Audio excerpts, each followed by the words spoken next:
Is this the most damaging transfer saga in Newcastle's recent history? While the football world watches Isak's standoff unfold, one legend just delivered the harshest reality check yet. What's up, Toon Army? This is NUFC Quick News, your source for raw black and white passion. Today we're diving into Gary Lineker's explosive comments about our striking situation that no one else is talking about.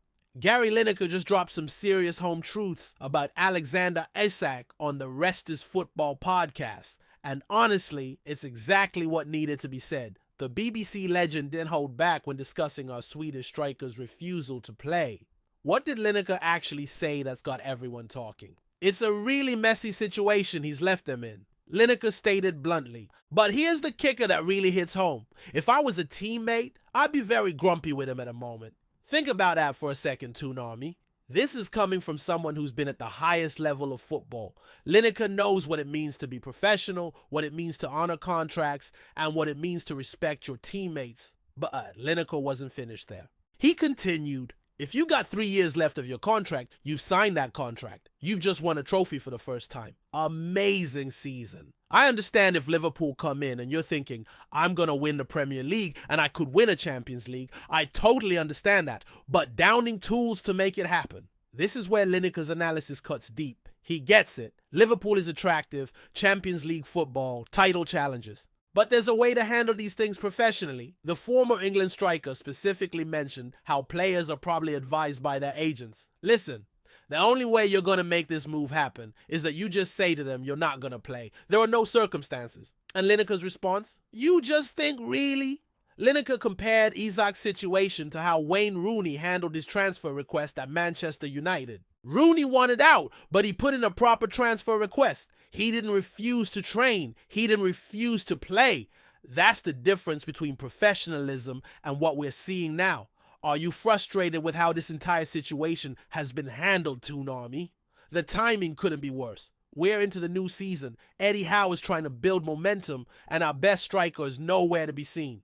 Lineker highlighted exactly what every Newcastle fan is thinking. This is a really messy situation, but here's what's really eating us supporters. We've just come off our best season in decades. We won our first trophy in over 50 years. We're building something special at St. James Park. And this is how one of our key players responds. Remember to smash that like button if you agree with Lineker's assessment.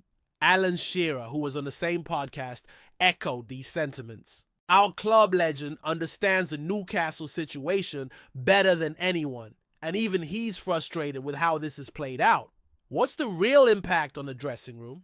This is what other channels won't discuss properly. Lineker's comment about teammates being very grumpy isn't just speculation. When you've got players working their hearts out in preseason, preparing for a new campaign, and one of your star players simply refuses to participate, that creates tension. Sandro Tonali tried to put a brave face on it, saying the squad remains mentally strong.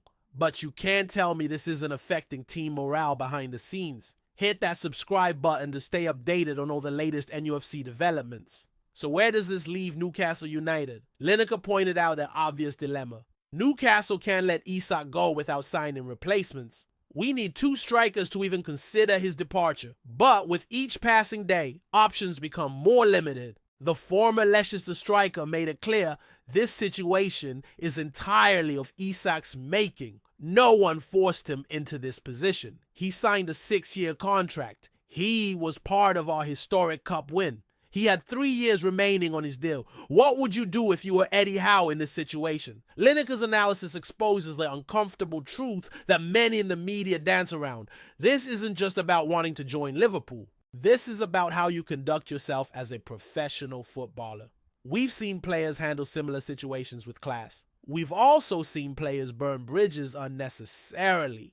Unfortunately, Isak seems to have chosen the latter approach, the bottom line that Gary Lineker captured perfectly. This is a self-inflicted mess. Isak has put Newcastle in an impossible position with his refusal to play. He's potentially damaged relationships with teammates who are preparing for what could be another special season. With the transfer window ticking down, something has to give. Either Liverpool meets Newcastle's valuation, we find suitable replacements, or this drags on into the season with our best striker in exile. Lineker's comments represent what many football people are thinking but won't say publicly. Sometimes it takes someone of his stature to call out unprofessional behavior when they see it. Smash that like button if you're buzzing for honest analysis like this, and hit subscribe to never miss a tune update. What do you think about Lineker's comments? Are you Team Gary on this one? Let me know in the comments below. Until next time, stay proud, stay loud, and always keep the faith. How are the lads?